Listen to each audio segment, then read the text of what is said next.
Something that always frustrated me when I was first using Final Cut was that when I had to delete preferences because something had gone wrong with the application, I then found that I couldn't remember what preferences I had previously set. So in this video, I'm going to show you how to keep a copy of these preferences when they're in a good state. This preference copy can also be used when there are a group of computers that you want to keep in the same sync with the same preferences.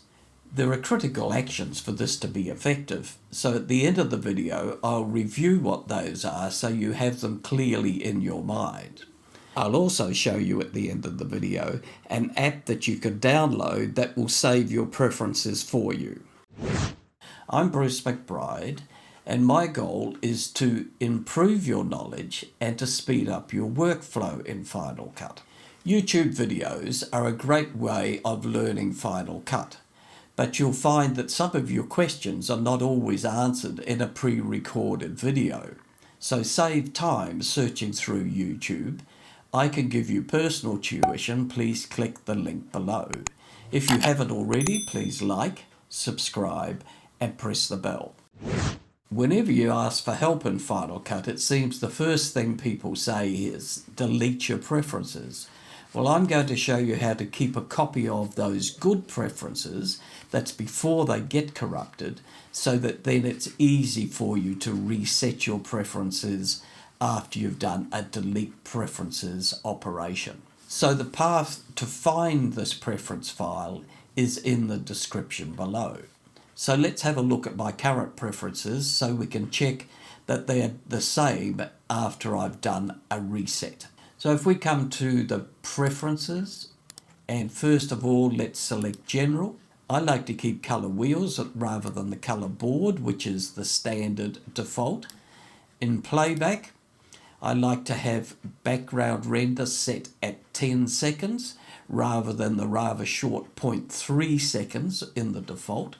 And in the import, I like to have it set at to create optimized media. You'll also notice over here that I have my audio skimming turned off and my snapping turned on. So this is the process to reset the preferences. First of all, we need to quit Final Cut. To find the preference file, we'll go to Computer and we'll select our main internal hard disk, and we want to open the users file, and inside there you'll see the library, and in the library you'll find your preferences. Now once you open the preferences, what we're looking for is the com.apple.FinalCut, and this is in the description below, and there is the file. We'll now open a new Finder window and we'll select the location where we want this file to go. So I'm going to put it on here. I'm going to create a new folder. So now we have that folder, we're going to take a copy of the preference. So all we need to do now is to hold the Option key down, select the file and drag it into the new folder. From here, we need to come back to Final Cut, and before we launch it, we need to hold the Command and Option key down, and you'll see here it's asking, do you want to delete the preferences? We say yes to that. So this window is now telling us that we have a clean new copy of the preferences. So selecting Continue, and you'll see we now have an untitled library there rather than the group of libraries we had before we changed the preferences. So if we come to preferences now and we have a look, and we'll go to general first, you can see it says color board where we had color wheels previously. We can see in the playback that it's at 0.3 seconds, and the create optimized media is not selected. And we'll also notice if we come over here that the audio skimming is selected, which we don't normally have, and the snapping is not turned on. So the preferences are now at a default and not at our personalized version.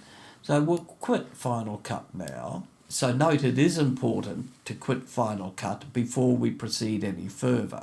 Preference file is in our folder here, if we look on the hard disk here, we can see our preference folder. So what we want to do is to drag this, and we want to put it in the preference folder.